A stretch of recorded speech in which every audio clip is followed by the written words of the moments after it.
Assalamualaikum dan salam sejahtera.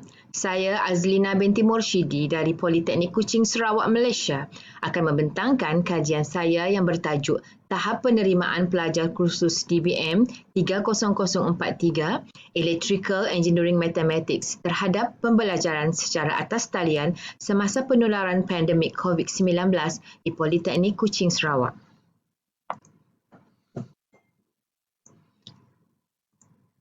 Secara umumnya, pandemik COVID-19 telah memberi impak yang amat besar kepada kita semua, tidak kira di mana pun kita berada. Pandemik ini telah mendidik rakyat dunia, khasnya rakyat Malaysia, untuk hidup dalam norma baharu. Kehidupan dan aktiviti harian masyarakat kini telah banyak berubah. Salah satu bidang yang terkesan akibat pandemik ini adalah sektor pendidikan, sama ada di peringkat rendah ataupun di institut pengajian tinggi. Rakyat Malaysia telah dinasihatkan oleh Kementerian Kesihatan Malaysia iaitu KKM dan juga Majlis Keselamatan Negara MKN untuk mengurangkan pergerakan dan duduk di rumah serta sentiasa menjaga penjarakan sosial, malah mengutamakan kesihatan dan kebersihan. Pihak Kementerian Pengajian Tinggi juga telah mengarahkan semua aktiviti pengajaran dan pembelajaran secara bersemuka adalah tidak dibenarkan dan aktiviti pengajaran dan pembelajaran hendaklah dilaksanakan secara atas talian sehingga 31 Disember 2020. Norma baharu ini telah mengheret sektor pendidikan negara ini ke arah penggunaan teknologi secara maksimal. Untuk itu, pelaksanaan pengajaran dan pembelajaran hari ini adalah menggunakan kaedah pembelajaran dalam talian ataupun lebih dikenali sebagai e-pembelajaran. Kaedah ini digunakan bagi membendung pandemik COVID-19 ini daripada terus merebak. Menurut ELI 2004, e-pembelajaran adalah pembelajaran dalam talian dengan penggunaan internet untuk mengakses bahan pembelajaran, berinteraksi dengan kandungan pengajar dan rakan pelajar, mendapat sokongan semasa proses pembelajaran berlaku agar dapat menimba ilmu, membina sesuatu yang bermakna dan dapat berkembang hasil daripada pengalaman pembelajaran. E-pembelajaran membolehkan proses pembelajaran diterapkan tanpa mengira jarak, tanpa mengira masa dan juga tanpa mengira bilangan pelajar yang melayarinya. Berdasarkan situasi semasa, pembelajaran dalam talian adalah kaedah pembelajaran terbaik yang mesti digunapakai dalam membendung penularan wabak COVID-19. Pelbagai peranti digital seperti telefon pintar dan tablet digabungkan dengan kemudahan internet yang berkelajuan tinggi yang membanjiri pasaran merupakan keperluan utama bagi memastikan e-pembelajaran dapat dilaksanakan dengan berkesan. Ditambah lagi dengan kepakaran tenaga pengajar menyampaikan ilmu dengan bantuan penggunaan teknologi terkini, diharapkan pelajar dapat meneruskan sesi pembelajaran dengan lebih bersemangat dan bermotivasi walaupun di dalam penularan wabak COVID-19. Objektif kajian ini adalah untuk mengenal pasti tahap penerimaan terhadap penggunaan pembelajaran secara atas talian dalam membantu proses pembelajaran dan pengajaran untuk kursus DBM 30043 Electrical Engineering Mathematics, dan seterusnya objektif kedua adalah untuk mengenal pasti faktor pensyarah yang mempengaruhi pembelajaran secara atas talian. Dalam bahagian metodologi kajian, populasi yang digunakan oleh pengkaji adalah pelajar diploma yang mengikuti kursus DBM 30043 Electrical Engineering Mathematics di Politeknik Kuching Sarawak. Dan sampel yang dipilih adalah sebanyak 165 orang pelajar diploma yang mengikuti kursus DBM 30043 Electrical Engineering Mathematics di Politeknik Kuching Sarawak. Seramai 114 orang pelajar responden merupakan adalah responden lelaki iaitu sebanyak 69% dan selebihnya iaitu seramai 51 orang merupakan responden perempuan iaitu sebanyak 31%.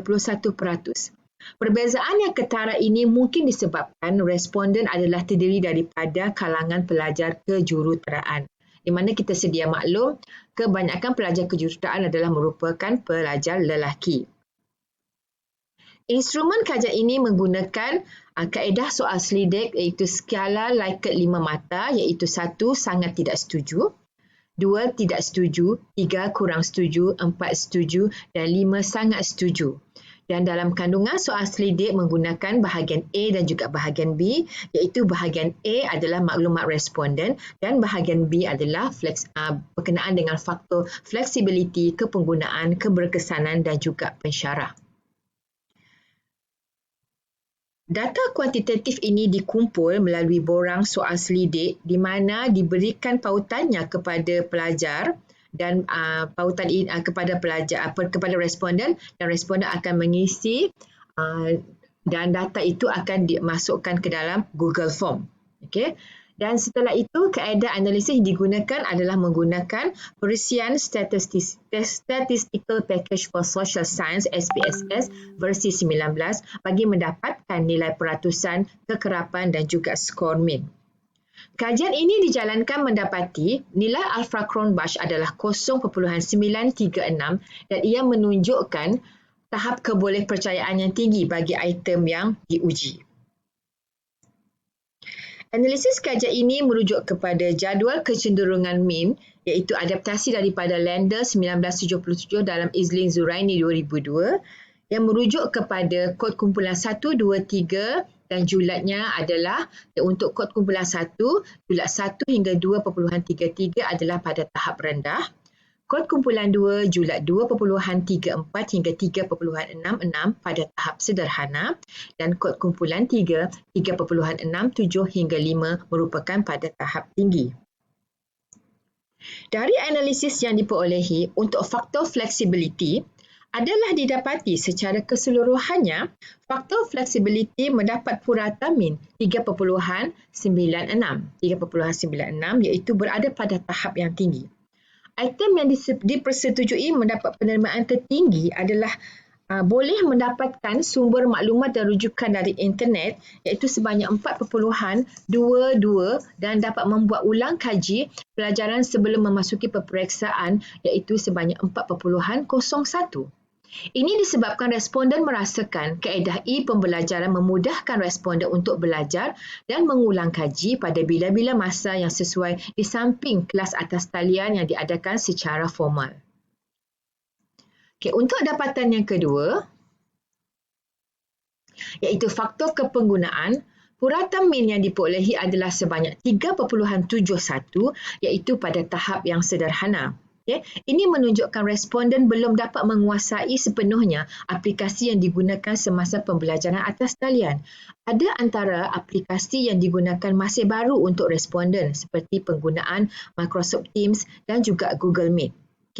Responden juga bersetuju penggunaan pembelajaran atas talian dapat digunakan tanpa mengira masa dan tempat. Begitu juga dapat menjimatkan masa dengan mendapat nilai min tertinggi iaitu 3.88 dan 3.84. Untuk seterusnya, dapatan seterusnya iaitu faktor keberkesanan. Purata min yang diperolehi adalah sebanyak 3.61 pada tahap yang sederhana. Ini menunjukkan pembelajaran secara atas talian belum dipersetujui sepenuhnya oleh responden. Item dapat membentuk sikap berdikari mendapat skor min yang terendah iaitu sebanyak 3.52 menunjukkan para responden belum dapat berdikari sepenuhnya dengan kaedah pembelajaran atas talian. Ini menunjukkan para responden mungkin masih memerlukan bimbingan daripada para pensyarah secara face to face. Ini disebabkan pembelajaran atas talian ini masih baru di kalangan responden memandangkan baru sahaja dilaksanakan secara total pada semester ini.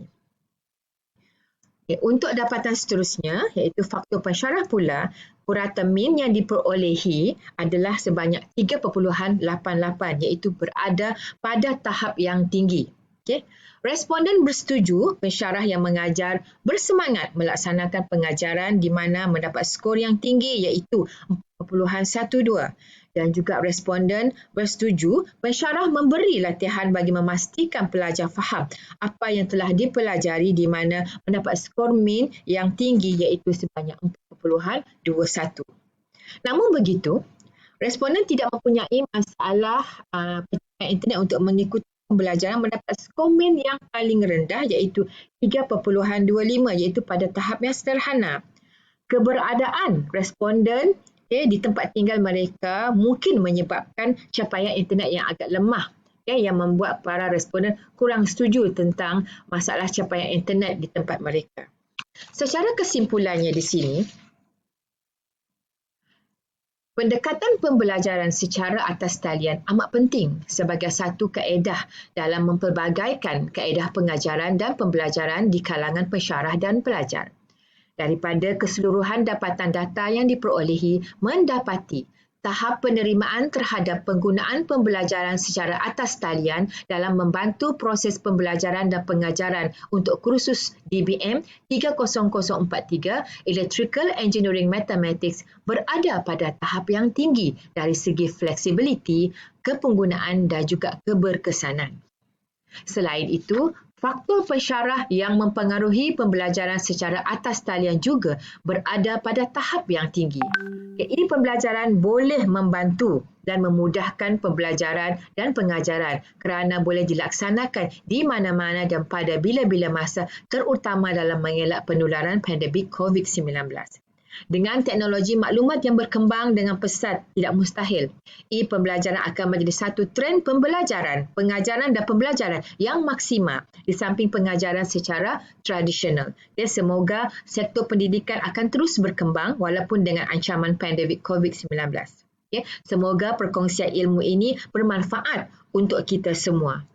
Sekian, terima kasih daripada saya, Azrina Binti Mursyidi, untuk pembentangan tahap penerimaan kursus DBM 30043 terhadap pembelajaran secara atas talian semasa penularan pandemik COVID-19 di Politeknik Kuching Sarawak untuk the 3rd International Conference on Social Science and Humanities 2020. Sekian, terima kasih. Thank you.